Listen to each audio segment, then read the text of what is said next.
powered by Digiana Fresh, Crazy Cricket. नमस्कार, Digiana fresh presents crazy cricket यानी हमारे इस खास शो में आप सभी का एक बार फिर से बहुत बहुत स्वागत है। और आज मुकाबला खेला जाएगा सर्वश्रेष्ठता के लिए। आखिर कौन मजबूत है, इस दावेदारी को जताने के लिए आज दो टीमें आपस में भिड़ेगी, क्योंकि आज मुकाबला है Delhi Capitals versus royal Challengers Bengaluru, यानी ऋषभ पंत के दिल्ली के खिलाड़ी आज भिड़ेंगे विराट सेना से। ये दोनों ही टीमें टॉप 4 में है, इसलिए आज जो जीतेगा वो अपने आप को सर्वश्रेष्ठ मुकाम पर पाएगा। अभी तक के सफर में तो जरूरी है कि जो टीम जीते वो मनोवैज्ञानिक तौर पर दबाव बनाने के लिए, अपना प्रभुत्व साबित करने के लिए आज एक दूसरे के सामने होगी। लेकिन अब तक के सफर में आखिर कौन भारी है और आज कागजों पर एनालिसिस के लिहाज से कौन सी टीम भारी पड़ती दिखाई दे रही है, उस पर चर्चा करने के लिए हमारे साथ हमारे special guest Shri Sukhdev Singh Gumman sir मौजूद हैं। इंदौर डिवीजन क्रिकेट एसोसिएशन के वरिष्ठ सदस्य हैं, पूर्व क्रिकेटर हैं और क्रिकेट एनालिस्ट के तौर पर हम लोग उन्हें बहुत बेहतर तरीके से जानते हैं। सर, आपका बहुत बहुत स्वागत है। थैंक यू अभिषेक। आज के इस सर्वश्रेष्ठता की जंग को लेकर हम बात करें, लेकिन उससे पहले कल जो मुकाबला हुआ उस पर चर्चा करते हैं, क्योंकि कल पंजाब 11 को कोलकाता नाइट राइडर्स ने 5 विकेट से पराजित किया। सर, आखिरकार कलकत्ता लड़खड़ाते हुए अपने आप को कहीं ना कहीं पॉइंट्स टेबल में प्लेऑफ की दौड़ में शामिल कर ही रही है, लेकिन बिल्कुल कल कप्तान मॉर्गन की मैच विनिंग इनिंग और उनके बॉलर्स की स्टिक बॉलिंग, ये दोनों ही कारण रही कि उन्होंने अपने आप को बॉटम्स ऑफ पॉइंट टेबल से ऊपर उठाया। कल अगर हम देखें तो क्रिकेट के हिसाब से और आईपीएल में जो टीम्स खेल रहे हैं उसके हिसाब से केकेआर का ये मैच जीतना अति आवश्यक था कि आप बिल्कुल बॉटम पे हैं और कोई ऐसा कंपटीशन टाइप नहीं दे पा रहे, बहुत इनकंसिस्टेंट परफॉर्मेंस सब जगह चल रही थी। और जिस तरीके से उन्होंने बॉलिंग की और पंजाब को 123 रन पे रिस्ट्रिक्ट किया, लेकिन उसके बाद जब बैटिंग करने आए तो कहीं ना कहीं हमें लगा कि फिर से ये कहानी दोहराई जा रही है। 17 रन पे 3 विकेट 3 ओवर में गिर जाना, तो ऐसे लगने लग गया था कि क्या 123 रन भी चेस कर पाएंगे। लेकिन कप्तान मॉर्गन की एक अच्छी पारी राहुल त्रिपाठी के साथ में 66 रन की उन्होंने सेकंड विकेट के लिए पार्टनरशिप करी और इन द एंड एक अच्छा कैप्टन्स इनिंग खेल के कप्तान ने अपनी टीम को जिताया। सर, लेकिन यहाँ पर हम देख रहे हैं कि पंजाब स्ट्रगल करती हुई दिखाई दे रही है। एक मुकाबले में ऐसा लगता है कि पंजाब लय में आ गई है, लेकिन अगला ही मैच इस तरीके से हाथ से छोड़ देती है कि लगता है कि इस टीम के अंदर कहीं ना कहीं अभी भी कोऑर्डिनेशन का अभाव है, अभी भी क्षमता के अनुरूप इसके खिलाड़ी प्रदर्शन नहीं कर पा रहे हैं और एक बार फिर इस मैदान पर केएल राहुल असफल साबित हुए। लास्ट टाइम भी जैसे हमने बात की, पिछले 3 मैचेस जो उन्होंने इंग्लैंड के अगेंस्ट इंडिया की तरफ से खेले थे, उसमें वो 3 में से 2 पे डक बनाए थे और 1 में शायद 1 सिंगल रन बनाया था। और शायद वही आज भी जब एक बैट्समैन किसी विकेट के ऊपर बहुत बार फेल होता है तो उसके दिमाग में कहीं ना कहीं रहता है कि मैं इस विकेट पे रन नहीं बना पाया और मुझे इस पे रन बनाना है। और कल भी अगर देखा जाए, और ये जो विकेट था हमने इंग्लैंड के साथ इंडिया सीरीज में भी देखा कि ये डिफिकल्ट विकेट थे शुरू की जो मैचेस हुए थे उसमें, कि 130 रन 135 रन 120 रन इंडिया ने भी बनाए और पहले मैचेस 2 हारे, उसके बाद में ऑल्दो उन्होंने 3 मैचेस जीते और सीरीज जीत ली। तो ऐसा क्रिकेट में कहा जाता है कि जब आप अननोन एंटिटी में जाते हैं and when you are in doubt, जब आपको क्लैरिटी नहीं होती है कि विकेट कैसा है, नई जगह आए हैं, नया पहला मैच था ये इस वेन्यू का, इस सीजन का, और एज ए कप्तान एज ए टीम मैनेजमेंट अगर आप क्लियर नहीं हैं कि विकेट किस तरह से बिहेव करेगा, the best thing is you win the toss and put opposition in. आप उनको खेलने दीजिए, उससे शिक्षा लीजिए और उसके हिसाब से अपनी इनिंग प्लेस करिए और अपनी टीम का अच्छा परफॉर्मेंस दीजिए। वैसे ही कल इयान मॉर्गन ने करा और टॉस जीतने के बाद उन्होंने बैटिंग कराई पंजाब को, और पंजाब क्योंकि बहुत अट्रैक्टिव प्लेयर के साथ में है, जितने भी प्लेयर हैं वो बहुत ज़्यादा एग्रेसिव शॉट्स खेलते हैं, उनका नेचर इस तरह का खेलने का, और उस तरह करने में अगर जो केकेआर के स्पिनर्स थे उन लोगों ने अच्छी बॉलिंग करी और मिडिल ऑर्डर को उठने नहीं दिया और इन द एंड 123 रन बहुत कम था। और जहां तक हम पंजाब की बात करें तो मुझे लगता है कि अब हम लगभग ऑलमोस्ट आधे पड़ाव पे पहुंचने वाले हैं। 14 मैचेस खेल रहे हैं, हर एक टीम ने लगभग 5 मैचेस खेल रहे हैं, छठे पे जा रहे हैं। हाई टाइम है, आप इतने दिनों में भी अगर अपना विनिंग कॉम्बिनेशन नहीं बना पाए हैं तो आप टॉप 4 में आने के लिए आपको मुश्किल होगी। इस विकेट के ऊपर अगर क्योंकि बहुत सारे भी मैचेस खेले जाना है तो पहले टीमों को थोड़ी मुश्किल होगी, और मुझे लगता है इन द एंड सारी टीमें जो है अपनी कंडीशन से तालमेल बिठाकर और अपनी टीम के लिए बेहतर करेंगे। वैसे आज के मैच की बात करें, लेकिन कहीं ना कहीं उससे पहले मैं ये चर्चा आपसे करना चाहूंगा कि जिस तरीके से कोविड-19 का जाल देश भर में फैल रहा है, खिलाड़ियों पर भी इसका बड़ा बुरा प्रभाव पड़ रहा है। हम देखें कि जिस तरह से ऑस्ट्रेलियन गवर्नमेंट ने यहाँ के खिलाड़ियों को एक तरीके से हिदायत दे दी है जो आईपीएल खेलने आए हैं कि अगर वो नहीं मानते हैं तो उन्हें उनकी व्यवस्था खुद आने की करना पड़ेगी। तो ये जो भारत से जुड़े हुए जो तमाम देश है जिनके खिलाड़ी यहाँ खेल रहे हैं, वो रिस्ट्रिक्शन जिस तरह से अब लगना शुरू हो गई है, ये कितना ज़्यादा एक परेशानी का सबब इस टूर्नामेंट के लिए बन सकता है, क्योंकि ऑस्ट्रेलिया के खिलाड़ी काफ़ी सारे इस टूर्नामेंट में शामिल हैं। नहीं, बिल्कुल ठीक बात है। अगर आप देखेंगे तो पूरे वर्ल्ड ने ही इंडिया को इस वक्त एक पेंडेमिक सेंटर की तरह से देखा है, और हर एक गवर्नमेंट जो है, हर एक कंट्री की जो सरकार है, वो अपने यहाँ तो जो इंडिया से आने वाली फ्लाइट्स हैं उनको रिस्ट्रिक्ट कर रही हैं, या उनके जो सिटीजन्स हैं वो इंडिया में किसी कारण से ट्रैवल कर रहे हैं तो उनको वीजाज अलॉट नहीं कर रही हैं। कहीं ना कहीं उनको ऐसा लग रहा है कि ये स्ट्रेन जो इस वक्त इंडिया में प्रिवेल कर रहा है वो बहुत डेंजरस है, और वो ये नहीं चाहते हैं कि स्ट्रेन उनकी कंट्री में आए और उनको प्रॉब्लम आए। जहां तक क्रिकेटर्स की सवाल है, तो कल पोस्ट मैच प्रेजेंटेशन में जब इयान मॉर्गन से पूछा गया तो एक साई ऑफ होप था कि उन्होंने कहा कि देखिए क्या इस टूर्नामेंट जो है ये पेंडेमिक के कारण से कॉल ऑफ हो सकता है या प्लेयर्स जो हैं उसको छोड़ के जा सकते हैं। तो उन्होंने एक चीज कही कि जब पहली वेव आई थी उस वेव के आते समय सब कुछ बंद हो गया था, तो न्यूजीलैंड सबसे पहली कंट्री थी जिन्होंने वहां पे स्पोर्ट्स चालू किया, फिर ऑस्ट्रेलिया ने किया, फिर इंग्लैंड में जाकर चालू हुआ। तो धीरे धीरे स्पोर्ट्स ने ये दिखाया कि पेंडेमिक्स भी जब हो तो उस समय स्पोर्ट्स खेला जा सकता है, और स्पोर्ट्स जो है वो कंटिन्यू रहेगा। उनके हिसाब से उन्हें लगता नहीं कि आईपीएल को कोई थ्रेट है, ये आईपीएल कंटिन्यू रहेगा। हालांकि बीसीसीआई ने भी साफ किया है कि जितने भी देश जो अपने खिलाड़ियों को लेकर चिंतित हैं या रिस्ट्रिक्शन के दायरे से पहले उन्हें अपने देश बुलाना चाहते हैं, उन्हें कोई चिंता की आवश्यकता नहीं है। टूर्नामेंट के समाप्त होते ही इन खिलाड़ियों को सुरक्षित तरीके से स्वदेश लौटाने की जवाबदारी बीसीसीआई ने उठाई है। तो कुल मिलाकर फिलहाल जो एक संकट के बादल जैसे दिखाई दे रहे थे उसे बीसीसीआई ने अपने बयानों के जरिए साफ करने की कोशिश की है। तो अब चलते हैं मैच की तरफ, क्योंकि आज दिल्ली कैपिटल्स का मुकाबला है रॉयल चैलेंजर्स बेंगलुरु से। सर, भारतीय टीम के दो खिलाड़ी, महत्वपूर्ण खिलाड़ी, ऋषभ पंत, विराट कोहली, जाहिर सी बात है एक कप्तान के सामने जो टीम का मेंबर है प्लेइंग 11 का, वो आज बतौर कप्तान विपक्षी टीम में रहेगा, तो ये जंग भी देखने लायक होगी। बिल्कुल देखने लायक होगी। दोनों टीम ही स्टार स्टडेड हैं, दोनों टीम ही में फायरवर्क्स कहना चाहिए कि मारकर आतिशें उड़ाना, आतिशबाजी जिस तरह से ऊंची ऊंची लंबी लंबी जाती है इस तरह से स्ट्रोक्स खेलना, इन्फॉर्म टीम्स हैं। बट अगर हम थोड़ा सा इस मैच में देखें तो मुझे लगता है कि दिल्ली को एडवांटेज है कि उन्होंने पिछले मैच में सनराइजर हैदराबाद को सुपर ओवर में हराया। सुपर ओवर में हराने के बाद में आपको कहीं ना कहीं एक और भी एंथुसियाज्म मिलता है, कॉन्फिडेंस मिलता है कि आप एक देखिए वो बहुत शॉर्टेस्ट फॉर्मेट है, 6 बॉल खेलनी है, बॉल करनी है, 6 आपको बैटिंग करनी है, और उसमें जीतना आपका मोरल बूस्ट होता है। वहीं पे अगर हम आरसीबी की बात करेंगे तो अपना मैच जो है महेंद्र सिंह धोनी की सीएसके से हार कर आ रहे हैं, और काफी लंबे मार्जिन से वो मैच हारे थे। कहीं ना कहीं उन्होंने उसके कॉन्फिडेंस को डेंट किया होगा।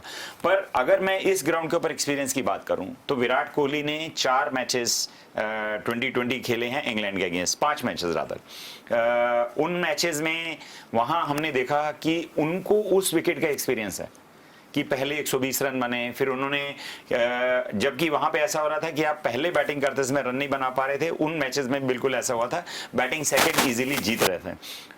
2-0 डाउन होने के बाद में उन्होंने जिस तरह की स्ट्रेटेजी बनाई, और फर्स्ट बैटिंग करते समय हर बार टॉस हारा और बाद के तीनों मैच वो जीते, पर उनकी स्ट्रेटेजी कि किस तरह से उस विकेट पे बैटिंग करना है, मुझे लगता है वो एक फायदा जरूर विराट कोहली को मिलेगा। जबकि उनका कॉन्फिडेंस लिटिल अभी उनकी टीम का डाउन है पिछला मैच हारने के बाद। जहां तक हम टीम की बात करेंगे तो मुझे ऐसा लगता है कि जो दोनों टीम में बैटिंग ऑलमोस्ट सिमिलर है, स्टार स्टडेड बैट्समैन है, सब इनफॉर्म बैट्समैन है।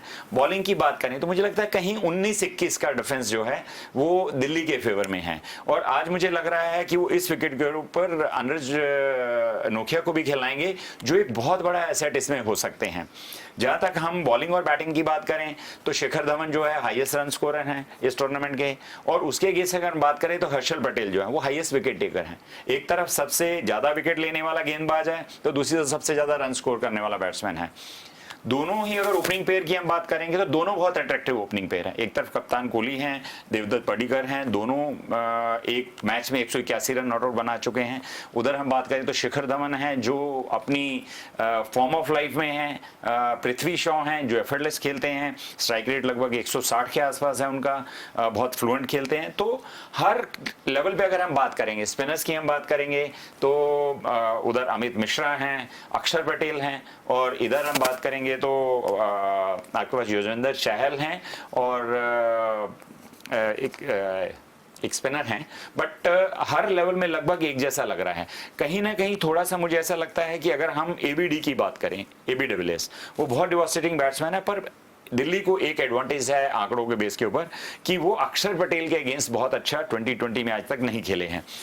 उनका पूरा रिकॉर्ड अभी तक अगर हम देखें तो उन्होंने 60 बॉल खेली हैं अक्षर पटेल के अगेंस्ट, 59 रन बनाए हैं और एक बार आउट हुए हैं। तो कहीं ना कहीं दिल्ली ये चाहेगी कि वो जब एबीडी आए तो अक्षर पटेल को होल्ड करके रखें, उस समय खिलाएं, ताकि उन कहीं भी देखिए एक बैट्समैन जो होता है उसको साइकोलॉजिकली ये डिफेंस रहता है कि अगर मैंने किसी बॉलर को खेला है और मैं उसको नहीं मार पा रहा हूं या मेरा जो स्टाइल ऑफ प्ले है मैं उसके अगेंस्ट खेलता हूं तो वो उसको बहुत कॉन्फिडेंस से नहीं खेल पाता है।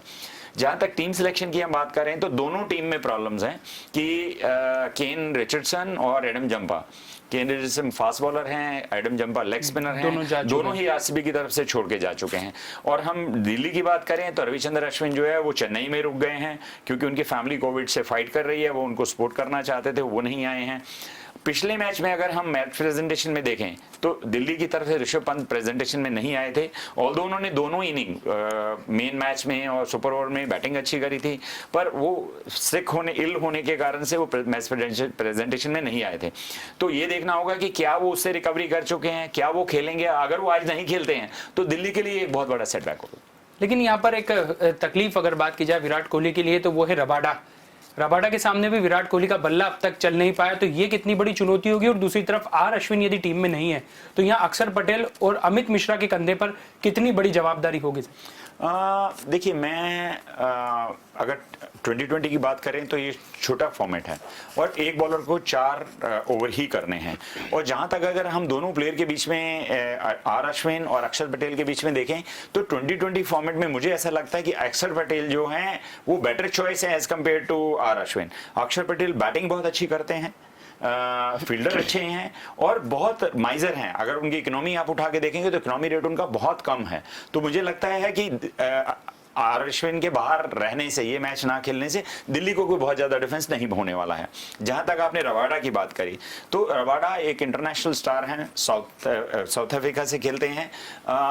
उनकी बॉलें बहुत, दोनों ही नई बॉल के साथ भी पुरानी बॉल के साथ उसकी बॉल बहुत अच्छी होती है।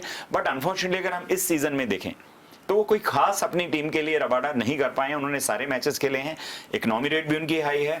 और जहां तक विराट कोहली की बात है तो विराट कोहली इन फॉर्म है, अच्छी बैटिंग कर रहे हैं। मुझे ऐसा नहीं लगता कि बहुत ज्यादा थ्रेट ये रहना चाहिए। इस मोटेरा की विकेट के ऊपर हमने एक चीज देखने को मिली कि ये दोनों बॉलर टाइप के बॉलर्स को हेल्प करता है। अगर आप मीडियम फास्ट देखेंगे तो अगर अच्छा बॉलर है तो उनको भी विकेट मिलता है, और अगर एक स्पिनर है तो उसकी बॉल भी रुक कर आती है, उनको भी विकेट मिलता है। तो बॉलिंग के लिए अच्छा है, बैट्समैन के लिए अगर आप टेक्निकली करेक्ट प्लेयर हैं तो आप यहाँ खेल पाएंगे। हाँ ऑब्वियसली अगर हमें कंपैरिजन करना हो कि चेन्नई का विकेट और यहाँ का विकेट तो बैट्समैन के लिए ये विकेट जो है स्टिल बेटर है चेन्नई के विकेट से। लेकिन सर यहाँ दिल्ली के साथ एक सबसे बड़ी समस्या है कप्तान का फॉर्म में नहीं होना, क्योंकि बल्ला यहाँ ऋषभ पंत का चल नहीं पा रहा है। कई ऐसे मौके रहे जब वो अपना फॉर्म वापस ला सकते थे लेकिन कहीं ना कहीं लूज शॉट खेलकर आउट हुए। ये कितनी बड़ी कमजोरी है। दूसरी तरफ कई मुकाबले हमने ऐसे देखे जहां ऋषभ पंत की कप्तानी में अनुभवहीनता दिखाई दी, तो ये कितनी बड़ी एक वीक पॉइंट रहेगा दिल्ली कैपिटल्स के लिए, खासतौर पर जब सामने टीम एक बड़ी हो। डेफिनेटली देखिए कुछ क्रंच डिसीजंस होते हैं जो गेम को बदलते हैं। एक मैच में उन्होंने रविचंद्र अश्विन से वानखेड़े में बॉलिंग नहीं कराई और वो मैच वो लोग हार गए। तो ये कुछ डिसीजंस होते हैं जो कप्तान को उस समय डिसाइड करना होता है कि मुझे क्या लेना है। ऑल्दो उसके आसपास बहुत सीनियर प्लेयर हैं और वो हर एक जो कप्तान होता है अपने साथ के जो सीनियर प्लेयर्स होते हैं उनसे हमेशा एडवाइस लेता है और उस एडवाइस के हिसाब से काम करता है। बट फिर भी अगर हम कैप्टनसी में बात करेंगे, दोनों की तुलना करेंगे और बैटिंग की तुलना करेंगे, विराट कोहली की captaincy batting versus Rishabh Pant की कैप्टनसी और बैटिंग, दोनों में जमीन आसमान का फर्क है। ऋषभ पंत डेफिनेटली इस पर्टिकुलर सीरीज में आईपीएल 2021 में एज ए बैट्समैन बहुत कुछ नहीं कर पाए हैं। ऑल्दो उनका पिछला मैच जो था, जो सनराइजर हैदराबाद के अगेंस्ट खेला था, उन्होंने अच्छी इनिंग खेली थी। कभी कभी ऐसा होता है कि एज ए बैट्समैन जब आप कैप्टन होते हैं और आपको बहुत बार बैटिंग करने का बहुत मौका नहीं मिलता है। 2020 में 120 बॉल खेलनी है, आपके इनफॉर्म बैट्समैन है शिखर धवन एक तरफ एक एंड लेके खड़े रहते हैं, उसके बाद में आपके पास में स्टीवन स्मिथ आते हैं, वो भी इसी तरह के हैं, तो आपको बहुत सारी बॉलें खेलने को नहीं मिलती हैं। और जब आप आते हैं और कम बॉलों पर ज़्यादा रन बनाने की कोशिश करते हैं, कहीं ना कहीं इंडिसीजन होता है और उसमें आप आउट हो सकते हैं। पर मुझे लगता है कि उसकी जो बैटिंग कैपेबिलिटीज और उसकी जो फॉर्म लास्ट 2 सीरीज से चली आ रही है वो बहुत अच्छी है, and he is a match winner. वो किसी ना किसी मैच में करके दिखाएंगे कि उनके ऊपर उनकी फ्रेंचाइजी ने कैप्टन्स की रिस्पांसिबिलिटी क्यों दी। वैसे सर आज दोनों टीमों की अगर मिडिल ऑर्डर की बात की जाए तो बड़ी ताकतवर दिखाई देती है दो मिडिल ऑर्डर। इधर सिमरन Hetmyer, Steve Smith, mark Stoinis ऐसे धाकड़ बल्लेबाज मौजूद हैं, तो इधर ग्लेन मैक्सवेल, एवीडी और विराट कोहली तो फर्स्ट डाउन है ही सही। तो एक ये बैटल कितनी खास रहेगी आज के इस जंग में? नहीं देखिए, बहुत खास रहेगी, बट दोनों को अगर हम देखें मिडिल ऑर्डर दोनों की कंपैरिजन अगर हम दिल्ली की और आरसीबी की करेंगे तो मैं आरसीबी को एडवांटेज दूंगा कि आरसीबी के पास अनुभव के आधार पे, अनुभव के आधार के ऊपर, और सेकेंडली प्रेजेंट फॉर्म के आधार से। आप अगर मैक्सवेल देखेंगे तो उन्होंने और चारों पांचों इनिंग जो खेली हैं वो रिमार्केबल इनिंग खेली हैं। मुंबई के विकेट में लास्ट टाइम भी जो टर्न हो रही थी तब भी उन्होंने 23-24 रन बनाए, बाकी बैट्समैन नहीं कुछ कर पाए। एबी डिविलियर जो हैं वो हमेशा हम सबको इम्प्रेस करते हैं। और उसके अगेंस्ट अगर हम बात करें, मार्कस स्टोइनिस की हम बात करें तो वो ऑलराउंडर हैं, अच्छे बैट्समैन है, बट इस सीरीज में कोई इंपैक्ट नहीं कर पाए। हेटमायर की बात करें हम, सिमरन हेटमायर की, तो वो भी इस पर्टिकुलर सीरीज में अभी तक कुछ भी ऐसा कर नहीं पाए कि जिसमें हम बोले कि हाँ वो बहुत अच्छी फॉर्म में है। तो मिडिल ऑर्डर का एडवांटेज हमको जो अगर देखें तो आरसीबी में, बट मैं एक चीज इसमें बहुत स्पेसिफिकली कहना चाहूंगा कि जैसे कल हमने देखा केकेआर के 2 स्पिनर ने जैसी बॉलिंग करी, उन्होंने पूरा मिडिल ऑर्डर को ही तहस नहस कर दिया। आरसीबी के अगेंस्ट जो 2 स्पिनर हैं वो दोनों इतने शातिर हैं, इतने अच्छे हैं कंट्रोल में। आरसीबी को हमने देखा है कि मुंबई के वानखेड़े विकेट में मिडिल ऑर्डर स्पिन के अगेंस्ट कैसे उनका क्रैश हुआ था। तो एक बहुत बड़ी चुनौती रहेगी विराट कोहली की टीम को कि मिडिल ऑर्डर में अक्षर पटेल को और अमित मिश्रा को कैसे खेलते हैं। अगर तो वो उसको ठीक से खेल गए तो उनकी टीम को बहुत बड़ा एडवांटेज मिलेगा, अन्यथा डीसी बहुत बड़ा फायदे में रहेगी। वैसे सर हर्षल पटेल कितना भूलना चाहेंगे उनका लास्ट मैच का लास्ट ओवर, जब सामने रविंद्र जडेजा थे और चारों खाने चीत कर दिए थे, और वो ओवर आईपीएल के इतिहास का सबसे महंगा ओवर रहा है। तो ये मनोवैज्ञानिक दबाव तो जाहिर सी बात है कि इस अब तक शानदार फॉर्म में चल रहे गेंदबाज के लिए परेशानी का सबब बन सकता है। 2 चीजें हैं, देखिए एक तरफ हम बोलते हैं कि हाईएस्ट विकेट टेकर है, हम सब ने उनको 4 मैचेस में, अभी तक 5 मैचेस खेले हैं आरसीबी में, 4 मैचेस में हमने सराहना की कि उनकी इकोनॉमी रेट बहुत कम है, विकेट टेकिंग एबिलिटी बहुत है, डेथ ओवर्स में वो जो स्लोअर बॉल करते हैं या उस लेंथ के ऊपर बैट्समैन मार नहीं पाता। बट क्या होता है देखिए, गिवन डे के ऊपर कभी भी किसी भी प्लेयर की परफॉर्मेंस या तो एक्सेप्शनली बहुत ऊंची हो सकती है, जैसे कि उस दिन रविंद्र जडेजा की हुई, और या एक्सेप्शनली आप इतने प्रेशर में आ जाते हैं कि आप अपनी वर्स्ट परफॉर्मेंस देते हैं। बट मैं ऐसा कहूंगा कि जो क्रिकेट है वो कंसिस्टेंसी की गेम है। अगर 5 मैचेस में से 4 मैचेस में आपने अपनी टीम को मैच जिताया है और एक में अगर आपने वो मैच हरा भी दिया तो ओवरऑल आप प्लस में हैं। मुझे लगता है कि इस विकेट के ऊपर क्योंकि बॉलर को हेल्प भी है तो ऑब्वियसली एक डेफिनेटली हम कह सकते हैं कि नाइटमेयर एक बॉलर के लिए होता है कि आपको 37 रन पड़ जाएं। आईपीएल की हिस्ट्री में हाईएस्ट स्कोर है जो 2 बार आज तक ऐसा हुआ है, तो उससे बाहर आना मुश्किल होता है। बट इस लेवल पे जो क्रिकेट आईपीएल में क्रिकेटर्स खेल रहे हैं और जो उनके थिंक टैंक है, जो उनके ट्रेनर्स हैं, जो स्पोर्ट्स स्टाफ है, आपको मेंटली स्ट्रांग बनाते हैं, सिचुएशन से जूझने के लिए, लड़ने के लिए, उससे जीतना सिखाते हैं। और मुझे श्योर है कि आरसीबी के थिंक टैंक ने और कप्तान कोहली ने उनको उतना कुशन दिया होगा, उतना पैम्परिंग किया होगा। नथिंग डूइंग, एक खराब दिन था, भूल जाइए, कल जाके फिर से परफॉर्म करें। तो एक शानदार मुकाबला तो है ही से, लेकिन कल भी एक बहुत अहम मुकाबला है क्योंकि कल चेन्नई का मैच है। और चेन्नई के फैंस की तो क्या बात है, क्योंकि जिस तरीके से टूर्नामेंट में धोनी की ये टीम आगे बढ़ती जा रही है तो फैंस काफी उत्साहित है। और कल सनराइजर्स हैदराबाद के साथ ये मुकाबला होगा।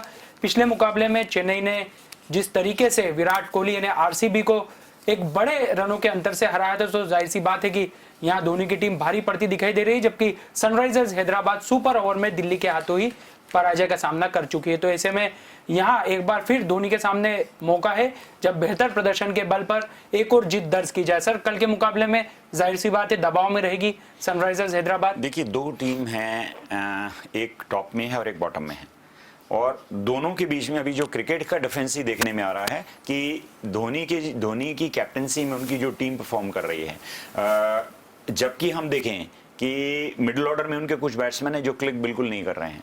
हम अंबाती रेड्डू की बात करें तो उन्होंने कोई खास इस टूर्नामेंट अभी तक नहीं किया है। ओपनर्स भी, अगर हम लास्ट 2 मैचेस छोड़ दें तो ओपनर्स भी कोई इतना अच्छा फेयर नहीं कर पाए थे।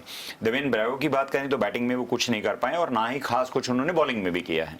तो बट फिर भी उनको अगर 2-3 प्लेयर को हम छोड़ दें तो उनके बिना जो एमएसडी की टीम है, सीएसके है, they are in form, they are jelling together, और धोनी की कैप्टनसी जो है वो तो अपने आप में सोने पे सुहागा इस टीम के लिए कर ही रही है। वो जैसा लीड करते हैं, जो विकेट को रीड करते हैं, जो अपोजिशन की स्ट्रेंथ और वीकनेस के ऊपर वर्कआउट करते हैं, वो एक बहुत बड़ा एडवांटेज है as compare to David Warner.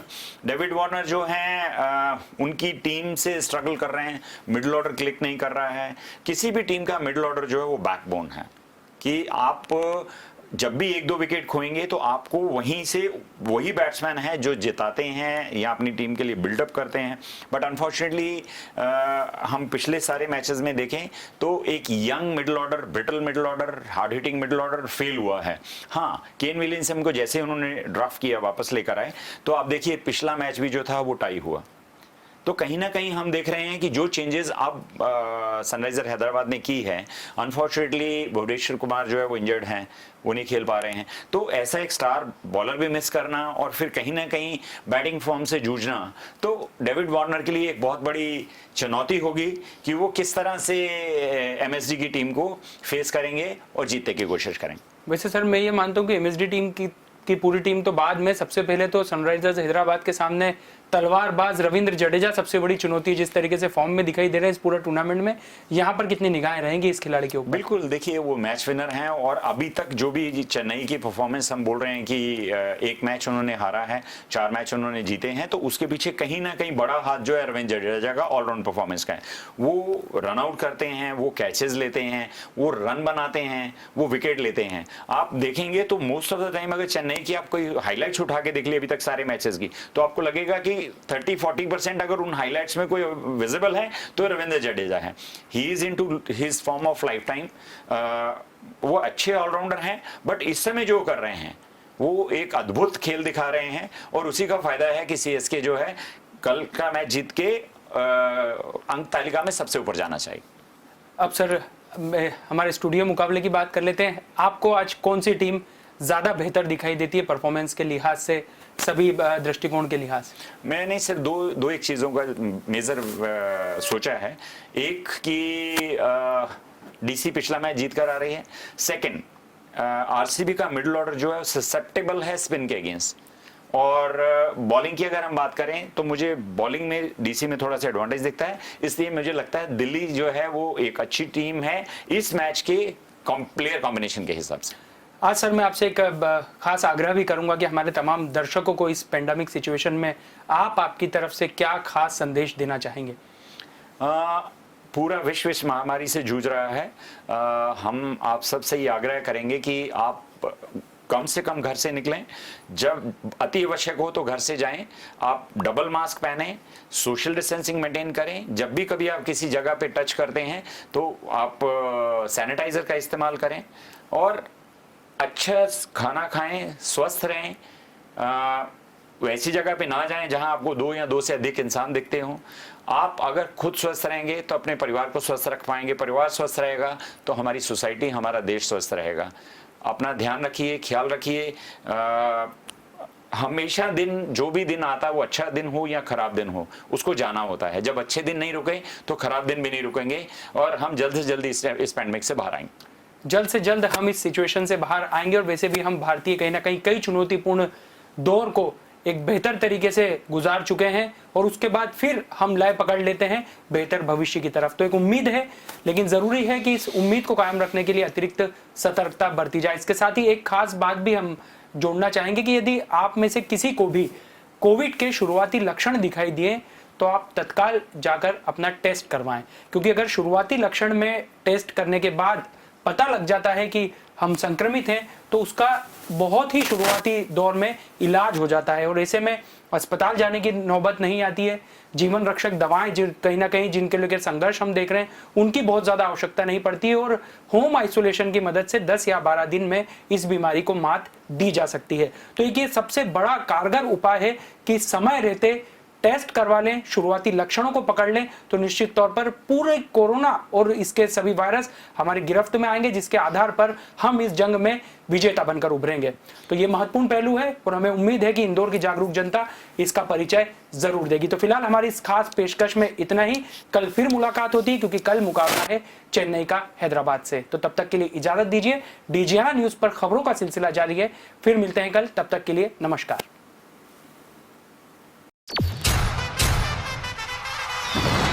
Powered by Dgiana Fresh, Crazy Cricket.